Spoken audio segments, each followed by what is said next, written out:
सांगताही श्रवण करावे। पूर्वी अंगद नावाचा एक सौभाग्य राजा, तो राजा सत्यवजितेंद्र बोलणारा, कोणत्याही प्रभावित काळी तो सत्यनारायण भगवंताचे व्रत करत होता। ज्यावेळी त्या ठिकाणी साधू आणि व्यापार करण्यासाठी तो एका समुद्राच्या काठावर जात असताना तो राजाजवळ आला। तो राजाला प्रश्न विचारू लागला, महाराज आपण हे व्रत काय करीत आहे? हे व्रत केल्यानंतर काय फळ प्राप्त होईल? काय संपत्ती प्राप्त होईल? काय धनधान्य पुत्र पुत्रादींचा लाभ होईल काय? हा प्रश्न भगवंताने त्याला विचारला।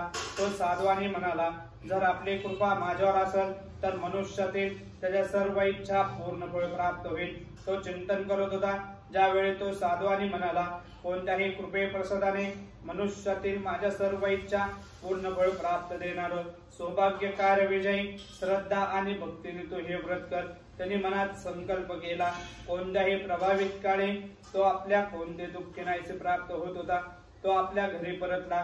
त्यांनी सर्व विधी आपल्या त्या लीलावतीस प्राप्त केलं। ती लीलावती आपल्या पतीची व सत्यदेवाची सेवा करू लागली। सेवा करत असताना ती सत्यनारायणच्या कृपे प्रसादाने ती गर्भवती राहिली।